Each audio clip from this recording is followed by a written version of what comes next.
नमस्कार। Nepal cricket team NCA Bengaluru से खेलकर अपने वतन वापस लौट चुके हैं और अब इतना शिकत करना पड़ेगा नेपाल टीम को, जो कि यहां से डायरेक्ट वो लोग को रवाना होना पड़ेगा कनाडा। यानी कि कनाडा जाके कुछ बड़े टीमों के साथ मैच खेलना पड़ेगा, जैसे कि CWC के लिए सबसे पहले तो नेपाल को कनाडा से यानी कि देखा जा रहा है तो कनाडा अच्छे खासे यानी कि कंफर्म है कि कनाडा जा सकता है, क्योंकि कनाडा 8 में से 4 मैच जीतकर 8 अंक प्राप्त किए और नीदरलैंड भी उसी अनुसार वो भी अपने परफॉर्म में है, बहुत अच्छे परफॉर्म में है। कनाडा भी बहुत अच्छे परफॉर्म में है।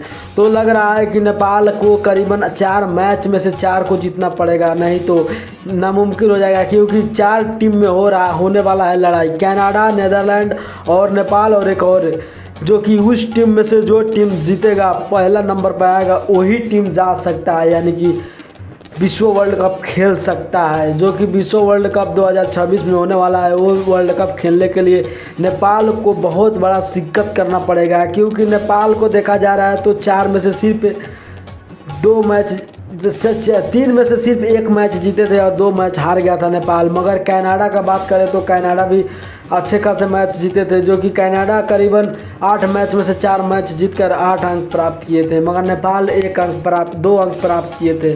तो इतना नहीं लग रहा है, क्योंकि अगर देखा जाएगा जो इंडिया में जाकर प्रैक्टिस किए, बहुत अच्छा प्रैक्टिस था, वो लोग को सफल प्रैक्टिस हुआ, मगर वो लोग वतन लौट गए। क्योंकि उसमें अगर देखा जाए तो रोहित पौडेल और दीपेंद्र सिंह कनाडा में ही है, कि वहाँ पर वही लोग वहीं पर प्रैक्टिस कर रहे हैं। जो कनाडा लीग के बाद दीपेंद्र सिंह और रोहित पौडेल नहीं आ पाए और संदीप लामेछाने आए, 2-3 दिन प्रैक्टिस किए और उसके बाद लौट गए। तो भाई अगर नेपाल को खेलना होगा 2026 का जो वर्ल्ड कप, तो उसमें सबसे पहले ज़्यादा लोगों को कम से कम 4 मैच में 4 मैच जीतना पड़ेगा, नहीं तो कम से कम 3 मैच जीतना पड़ेगा। उसके बाद नेपाल जो विश्व वर्ल्ड कप खेल सकता है, नहीं तो नहीं खेल पाएगा, क्योंकि कनाडा नंबर 1 पर भी है, नीदरलैंड भी है और नेपाल का देखा जा रहा है तो अभी बहुत नीचे है। तो नेपाल को बहुत मेहनत करना पड़ेगा, नेपाल टीम को ज़्यादा मेहनत करना पड़ेगा, तब जाके इसमें कुछ हो सकता है। आप लोग क्या सोचते हैं, क्या नेपाल सिलेक्शन होगा या नहीं, कमेंट में ज़रूर करना।